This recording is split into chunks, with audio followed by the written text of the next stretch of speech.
There is a quiet arrogance embedded in the way human beings evaluate one another's moral choices. We see the decision someone made and immediately measure it against our own internal standard of right and wrong, without ever stopping to ask what were their options.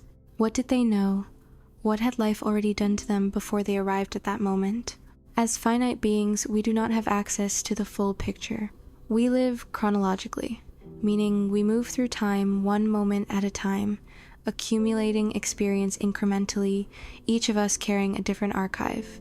We cannot know the complete interior of another person's history, and therefore we cannot know what any given choice truly cost them, or what it looked like from the inside. The philosopher Immanuel Kant argued that moral worth depends on intention, not outcome. But even intention, as he understood it, is filtered through reason accessible to the individual agent. What Kant could not fully account for is that reason itself is shaped by experience, and experience is radically uneven across human lives.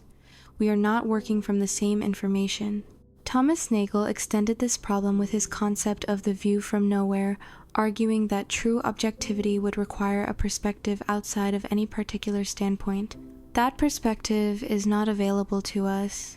Every judgment we make is made from somewhere from a particular body, their personal history, cultural context, and a limited vantage point. When we forget this, something insidious happens. We stop trying to be good and start trying to appear good, rather than asking whether our actions are truly just, compassionate, or honest. Instead, we compete, often unconsciously, in a kind of moral marketplace where the goal is not virtue but perception. Niceness becomes social currency, through which individuals establish status, reinforce group identity, and distinguish themselves from those deemed morally inferior.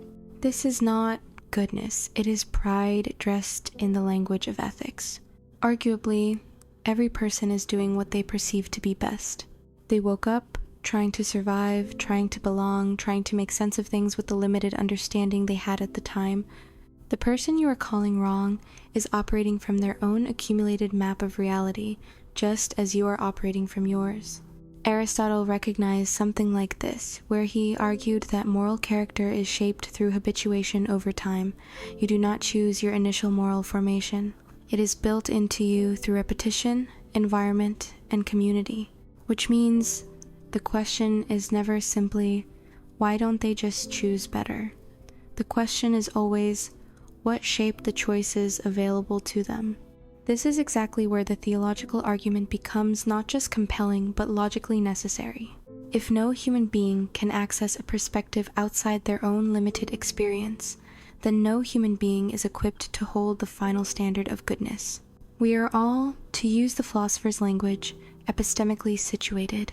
We know from somewhere, and that somewhere has limits. If you acknowledge that your knowledge is partial, that your perspective is situated, that you cannot possibly know everything everywhere, then the rational move is to orient yourself toward a source of knowledge that is not subject to those limitations. Without trust in something transcendent, we circle endlessly within ourselves, mistaking autonomy for maturity and impulse for intuition. This is why Christians say, God is good all the time. It is not a platitude. It is a theological claim about the nature of goodness itself, that it has a source outside of human perception, the one perspective that is actually unlimited, existing outside of time, seeing the whole of what we only see in fragments. As Paul writes in Romans, and we know that in all things God works for the good of those who love him, who have been called according to his purpose. End quote. The invitation in Christian faith is not to understand everything. It is to surrender the need to. Jesus says in Matthew, "Take my yoke upon you and learn from me, for I am gentle and humble in heart, and you will find rest for your souls.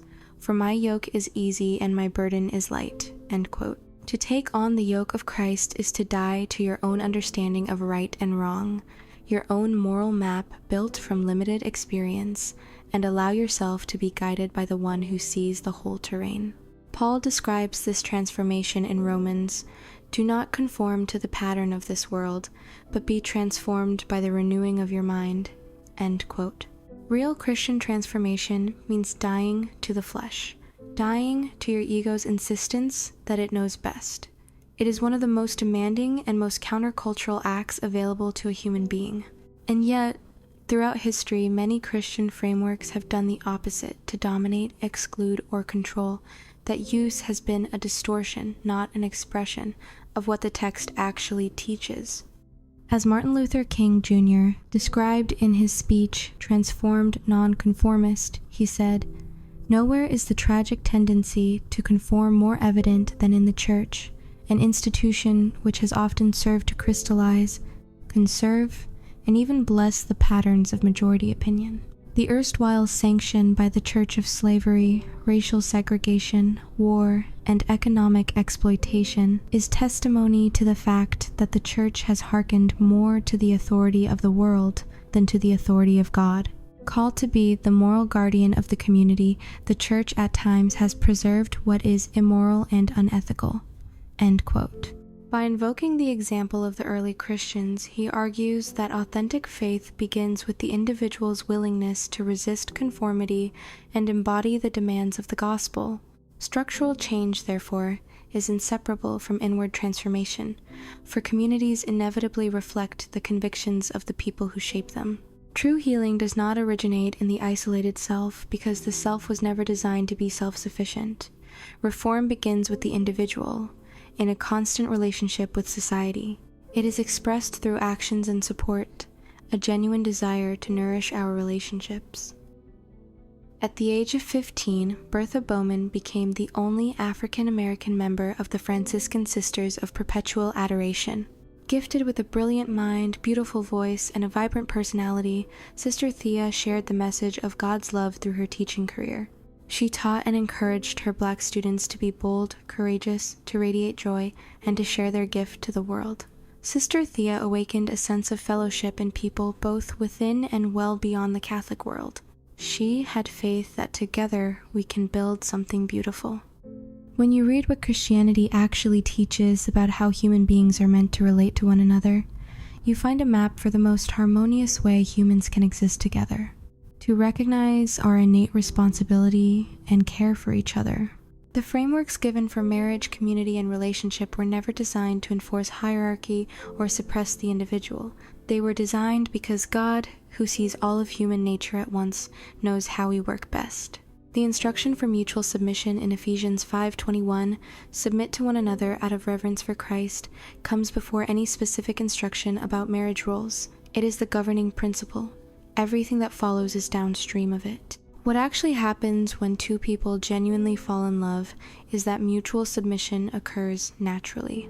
You want to consider the other person.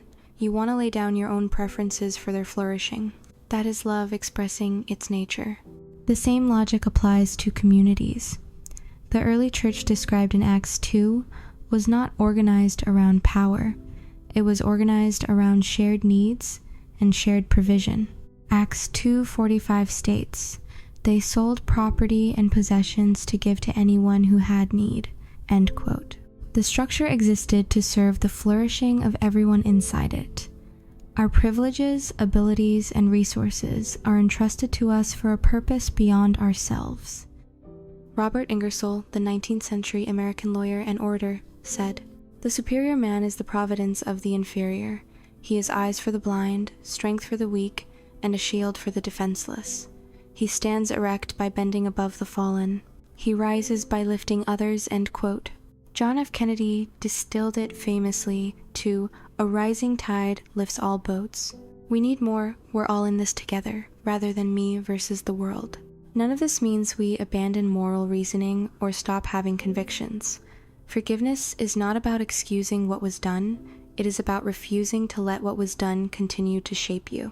It means we hold them with humility, to recognize their humanity. That the person in front of us is doing what every human being does, navigating life from inside a partial map, trying to move toward what they believe is good. Wisdom is not innate, it is accumulated. The correction is not condemnation. It is genuine relationship, genuine understanding, and where it applies, genuine transformation, not of their external behavior by our insistence, but of their internal formation by encounter with something greater than both of us. Augustine put it simply in his Confessions, "Our heart is restless until it repose in thee." End quote. The restlessness that makes us judge each other is the same restlessness that is looking for a home, and the goodness we keep measuring each other against is a shadow of something that only God fully embodies. We were never meant to carry the standard. We were meant to be carried by the one who holds it.